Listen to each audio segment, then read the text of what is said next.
Hello everybody, and thank you for tuning in to the weekly report. Biden's student debt forgiveness scheme is unforgivable.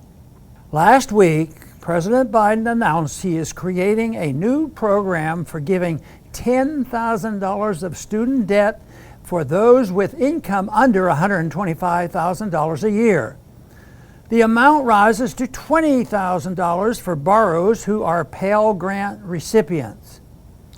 Biden flip-flopped on the issue as he previously denied that the president has the authority to create a new student loan debt forgiveness program.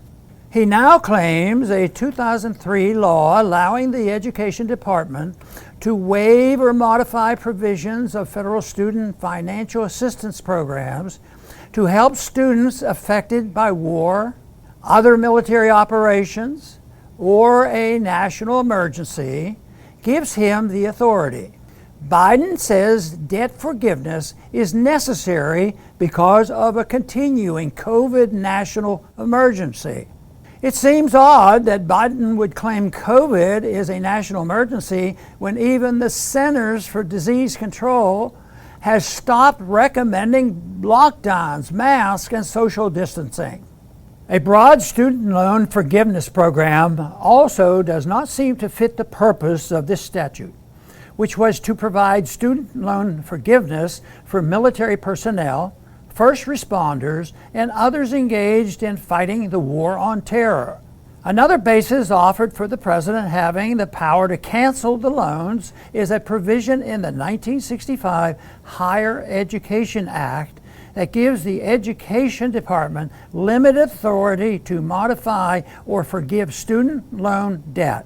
Given the Supreme Court's recent decision narrowing the scope of a federal agency's ability to unilaterally enact major new policies based on limited grants of authority, it is a definite possibility that the courts will overturn the student loan forgiveness program.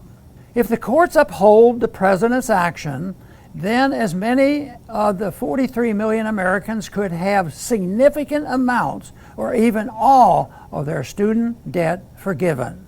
Of course, the debt does not go away. Instead, the forgiving debt will simply be added to the national debt to be paid by the taxpayers either in the form of direct taxes or the hidden inflation tax.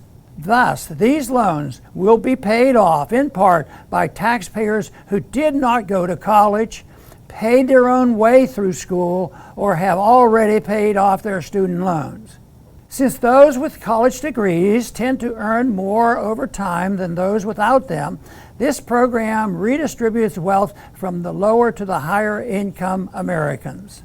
The student loan forgiveness will add between $300 and $500 billion to the national debt. This is a greater increase in debt than the supposed deficit reduction, which consists of tax increase and expanding the IRS contained in the phony Inflation Reduction Act. President Biden also announced he is extending the student loans program moratorium through the end of the year. Temporary federal benefits are rarely, if ever, truly temporary.